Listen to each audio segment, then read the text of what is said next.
Assalamualaikum everyone. Pada kesempatan ini kita akan membahas pembelajaran berdiferensiasi. Apa saja yang akan kita bahas pada kesempatan ini? Yang pertama, kita akan membahas pengertian pembelajaran berdiferensiasi. Dan yang kedua, contoh keragaman anak di kelas, khususnya di kelas PPL yang saya ajar. Dan yang ketiga, teori pendukung pembelajaran berdiferensiasi. Oke, mari kita mulai dengan pengertian pembelajaran berdiferensiasi. Menurut Tomlinson, pembelajaran berdiferensiasi adalah usaha untuk menyesuaikan proses pembelajaran di kelas untuk memenuhi kebutuhan belajar peserta didik sebagai individu. Atau bisa juga dikatakan bahwa pembelajaran berdiferensiasi adalah pembelajaran yang memberi keleluasaan dan mampu mengakomodir kebutuhan peserta didik untuk meningkatkan potensi dirinya sesuai dengan kesiapan belajar, minat, profil belajar peserta didik yang berbeda-beda. Oke, apa saja sih bentuk-bentuk diferensiasi itu? Ada 4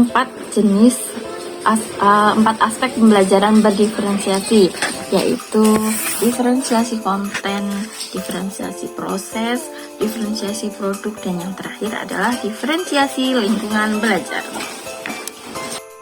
Oke, selanjutnya kita akan membahas teori-teori yang mendukung pembelajaran berdiferensiasi. Ada 4 teori yang mendukung pembelajaran diferensiasi, di antaranya teori sistem ekologi, teori multiple intelligence, reason of proximal atau ZPD, dan yang terakhir teori of learning modalities.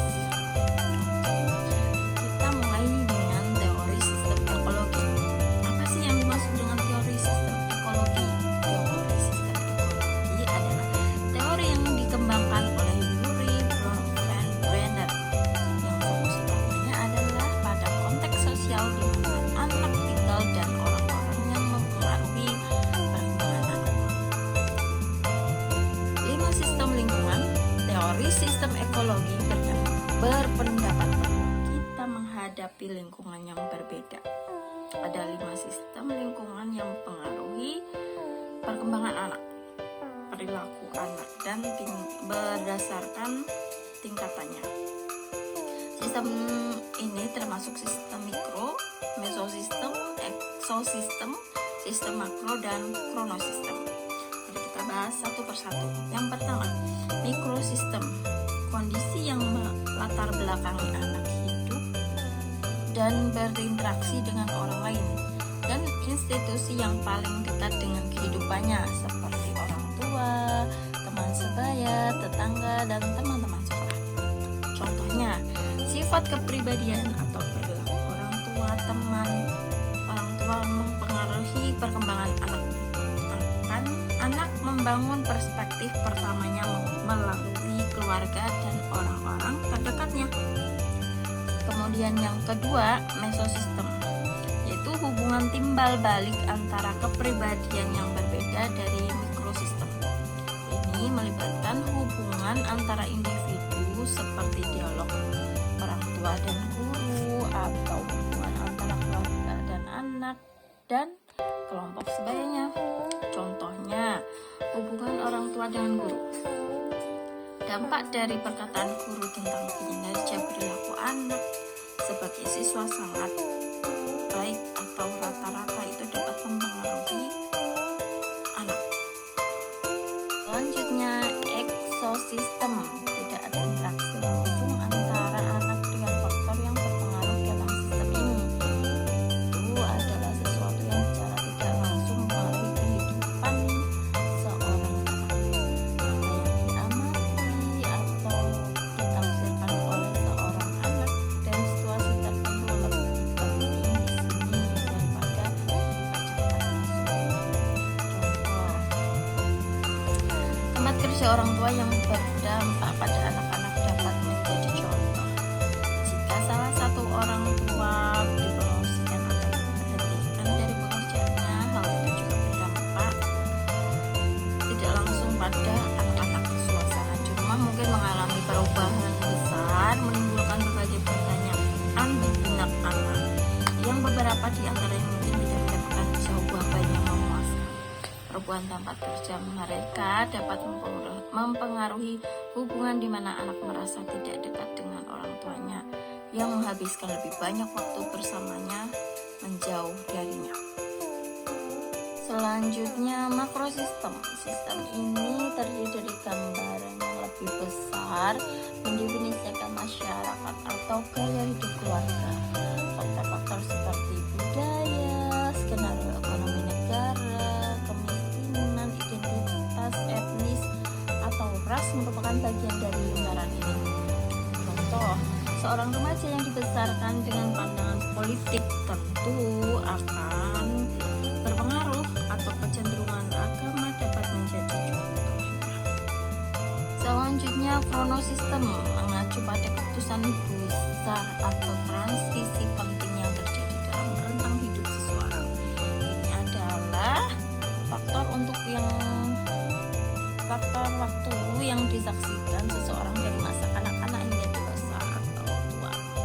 Contoh, anak-anak yang mengalami sedikit keberuntungan atau semacam kekurangan selama depresi hebat tumbuh menjadi orang dewasa dengan tujuan karir yang lebih percaya diri daripada mereka yang tidak kekurangan. Yang selanjutnya kita akan bahas teori yang kedua, yaitu teori multiple intelligence. Teori multiple intelligence adalah teori kecerdasan manusia yang dibedakan menjadi 8 modalitas. Beberapa di antaranya kecerdasan visual, kecerdasan verbal, kecerdasan logis, dan kecerdasan jasmani. Contoh keberagaman anak di kelas 10 MIPA 5, di mana tempat saya mengajar di tempat PPL, peserta didik memiliki berbagai macam kecerdasan dalam satu kelas. Untuk mensiasati hal tersebut, maka guru mengembangkan kerjasama antar murid.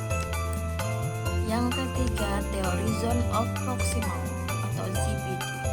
ZPD adalah jarak antara kemampuan siswa untuk melakukan tugas di bawah bimbingan orang dewasa dengan pemecahan masalah secara mandiri sesuai kemampuan siswa. Contoh konsep ZPD dalam pembelajaran bahasa Inggris adalah pemberian kosakata atau vocabulary di awal pembelajaran untuk mempermudah pemahaman mereka tentang teks yang akan mereka pelajari. Teori yang terakhir yang mendukung pembelajaran berdiferensiasi yaitu learning modalities.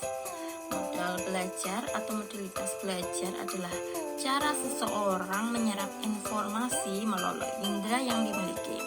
4 modalitas pembelajaran yaitu visual, auditory, kinestetik, dan taktil. Contoh keberagaman anak di kelas 10 MIPA 5 berdasarkan hasil observasi yang saya lakukan, sebagian besar peserta didik memiliki gaya belajar audiovisual dan kinestetik. Oke, demikian. Mari kita menarik kesimpulan. Pembelajaran berdiferensiasi dapat diterapkan dengan mempertimbangkan beberapa hal sesuai dengan kesiapan belajar, minat, dan profil peserta didik dengan tujuan untuk menciptakan kesetaraan belajar bagi semua siswa dan menjembatani kesenjangan belajar antara yang berprestasi dengan yang tidak berprestasi. Sekian dari saya. Semangat belajar dan semangat mengajar. Terima kasih. Wassalamualaikum warahmatullahi wabarakatuh.